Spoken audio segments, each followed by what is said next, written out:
TE Talks with Guides is a weekly podcast for lovers of history, travel, and all things Italian. Welcome back, everybody, to another episode of TE Talks. This is a podcast that we have been running for about 6 months. And the good news is that we always have conversations with guides. Unfortunately, well, I say good news because most of the guides are working right now. So we're in the works of having more conversations set up for you. But I wanted to put forward another project that we're working on just so we can have something for you guys to listen to this week. And I think it's going to be very interesting, and I think you guys will like it. So please do send back feedback to us at office@througheternity.com, or when you send in your reviews, to tell us what you think. Because for years, we have had a blog page, and I thought it would be quite interesting for me to read out these blogs to you sometimes, because one doesn't necessarily have all the time to read what we offer for you.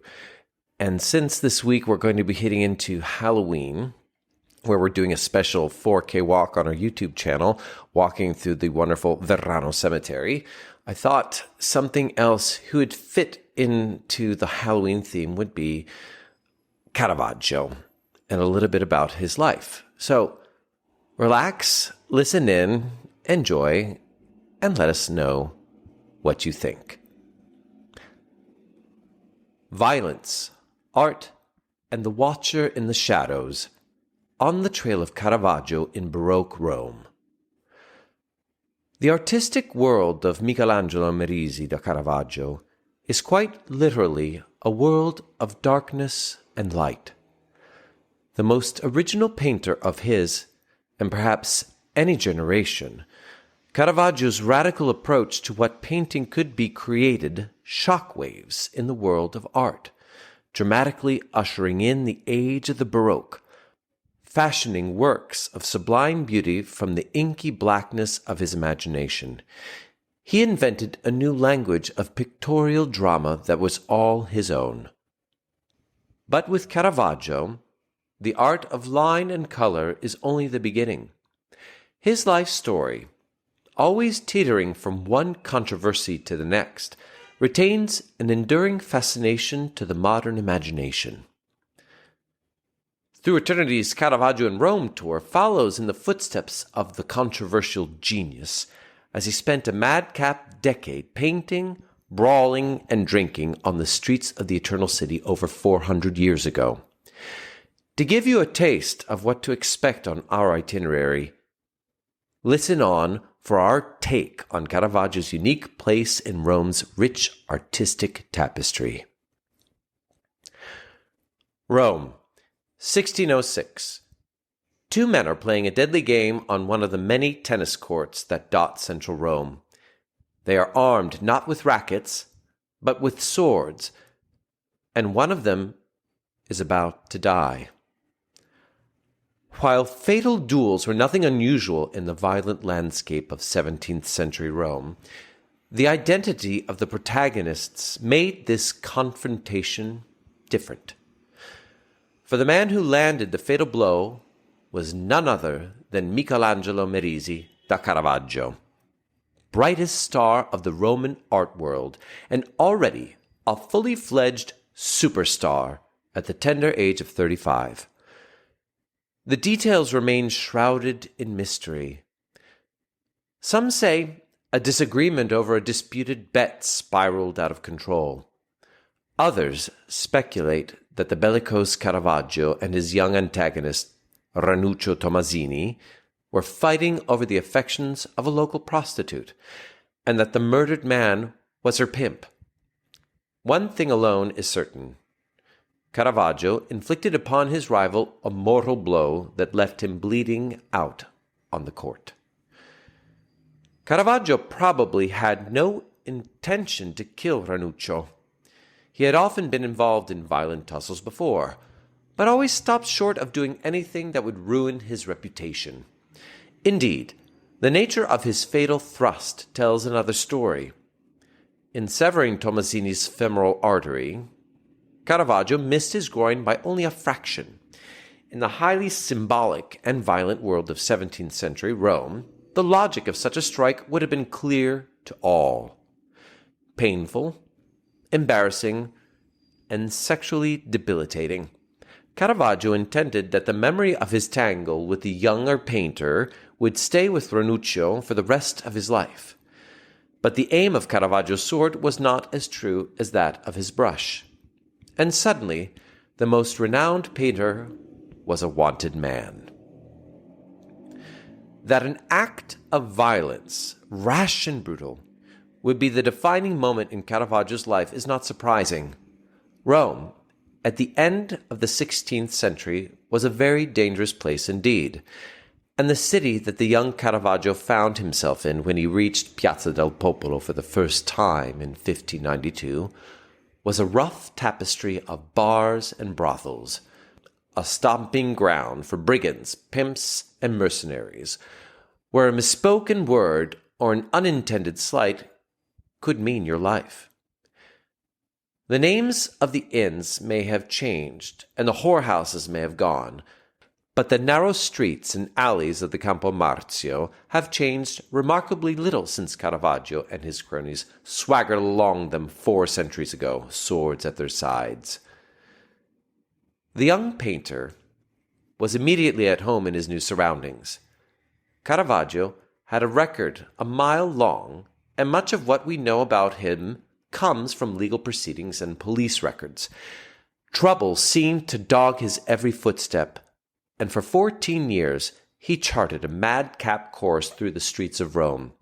He fought with waiters over the proper way to cook an artichoke. He shocked his landlady with lewd songs. Drinking and gambling were his lifeblood, and brawling became second nature. But his dissolute ways did wonders for the authenticity of his art. Caravaggio was on his way to becoming the world's first great urban artist, an exuberant recorder of the life and soul of the city in which he worked. To gain a taste of this world and the dangers and temptations that it brought, all we need to do is explore the paintings that Caravaggio painted during these first years in Rome. Gypsies slip precious rings off the fingers of unsuspecting dandies. Loutish teens drunkenly sip wine from the elaborate goblets, and moneylenders crowd around cramped tables, counting up their daily takings with grim avarice. Above all, it seemed that it was the specter of violence, an ever-present fact of life in the teeming and impoverished city, that piqued the curiosity of the young Lombard more than anything else. A contemporary of the painter reprovingly described how, after a fortnight's work, he will swagger about for a month or two with a sword at his side and a servant following him, from one ball court to the next, ever ready to engage in a fight or an argument, so that it is a most awkward to get along with him. Such controversy did little to dim his rising star, and each new indiscretion Caravaggio's reputation only grew greater. Violence, in all its gory drama, soon began to permeate his work. 2 of the most majestic and successful canvases that Caravaggio produced in Rome were shocking in their graphic violence and took the art world by storm. In the first, Judith beheading Holofernes, now in Rome's Palazzo Barberini, completed in 1599, Caravaggio synthesizes biblical history, the murky Rome of 1600, and his own violent fantasies in a creation of remarkable originality and skill. The violence before us is clinical and hypnotic, and it is impossible to take your eyes off the ribbons of blood that spurt across the canvas and stain it crimson. Whilst the subject had long been a favorite in the Italian art, this is not religious painting as we know it.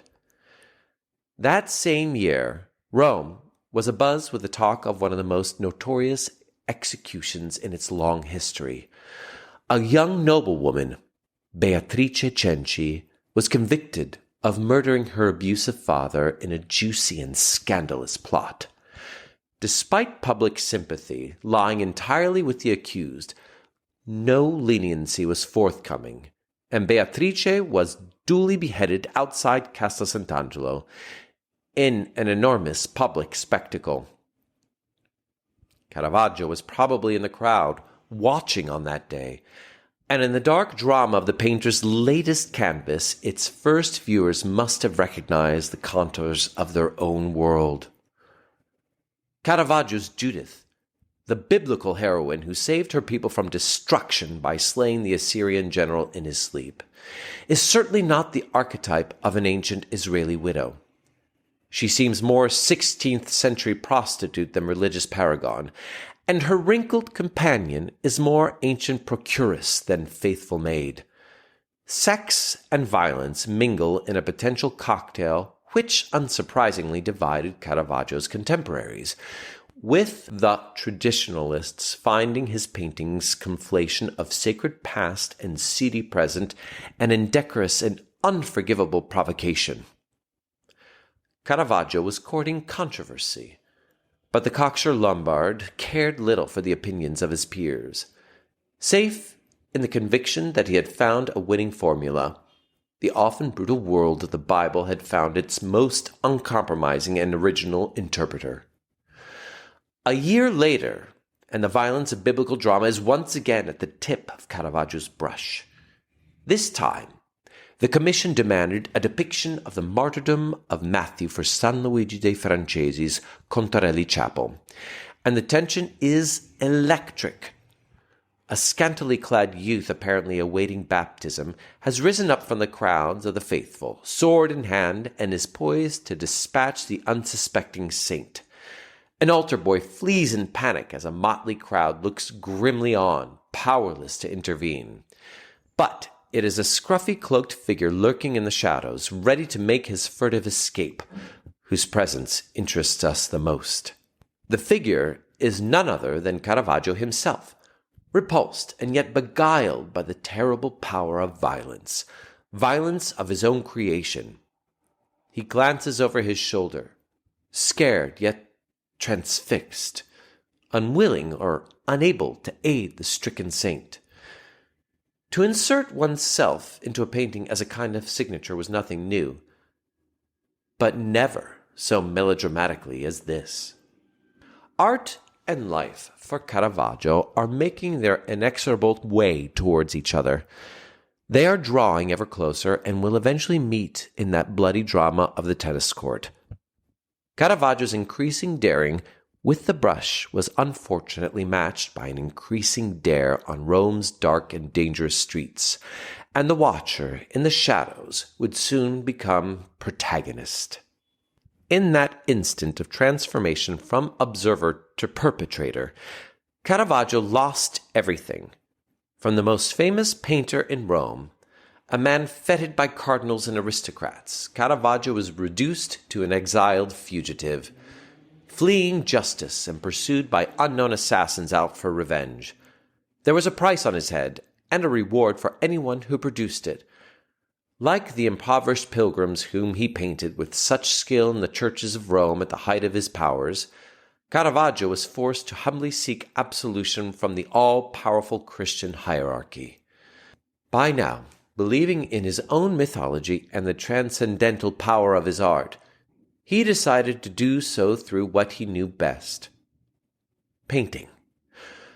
Caravaggio would paint his plea in a gift to the powerful Cardinal Scipione Borghese, the one man capable of granting him clemency.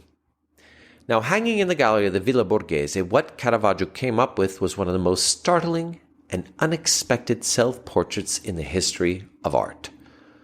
Ostensibly, this is the narrative of David and Goliath. The scene is stripped down and bare, and unlike Caravaggio's earlier scenes of biblical violence, here the bloody deed has already been completed. But why is it so melancholic? Where is the triumphant David that we all know so well? The young shepherd looks down sadly at the giant's head dangling from his grasp, and our eyes are drawn to his terrible, disembodied face. Those features seem similar. Indeed, it is Caravaggio himself who returns our gaze once more. Much had changed since Caravaggio had imagined himself watching Matthew's untimely demise. The painter is no longer a mere witness. He is the vanquished villain of the piece, a lonely wanderer at the mercy of the slings and arrows of outrageous fortune in a wilderness darker and more brooding than anything even he had ever before painted. It is an abject statement of the artist's contrition, an admission of the gravity of his crimes, and a plea that he has suffered enough. All dressed up in the guise of one of art's most famous subjects. Art and autobiography have become so blurred as to be all but indistinguishable. Caravaggio's retreat into the world of his painting is nearly complete. Caravaggio would never again return to Rome. His years on the run led him to Naples, Malta, and beyond, leaving artistic masterpieces behind him like so many calling cards. Pursued by unknown assassins, the sins of his past never left him in peace. His art speaks of the lonely desolation of these years, culminating in another scene of beheading, this time of John the Baptist, painted for the most powerful knights of Malta. It was the only painting that Caravaggio ever signed, and he did so in the livid blood oozing from the saint's neck. Caravaggio's conviction of his unending persecution could hardly be rendered more clearly. At long last, the papal pardon Caravaggio so desperately wanted was forthcoming, but it came too late for the doomed painter. Desperately trying and failing to return to the Eternal City, the great artist was destined to die feverish and alone on the Tuscan beach of Porto Ercole in the blinding light of an Italian morning. Caravaggio had conjured into life a startlingly original, a chilling world of executions, assassinations, and martyrdoms. Those dark fantasies overtook him and with a tragic inevitability became his own reality. Obsessed with his own work, he had become a part of it. His paintings are a litany of victims, from blameless saints to notorious villains getting their just deserts. But surely in Caravaggio's mind, he possessed something of all of them, something of the devil and something of the divine. Like the Narcissus beguiled by his own reflection that he once painted for the learned amusement of the Roman aristocracy, to find Caravaggio, we must seek him in his images. Thank you for listening to our TE Talks with Guides. We have a new episode every Wednesday. Please subscribe to get an alert when each podcast comes out. Rate us and tell people how you enjoyed it and share it on Instagram, Facebook, or Twitter. Most importantly, if you enjoyed it, send us a feedback about the show. Also, if you are curious about what some of these people and places we talked about look like, you can subscribe to our YouTube channel and watch the video on this podcast where we have inserted special images for you to further enjoy the story.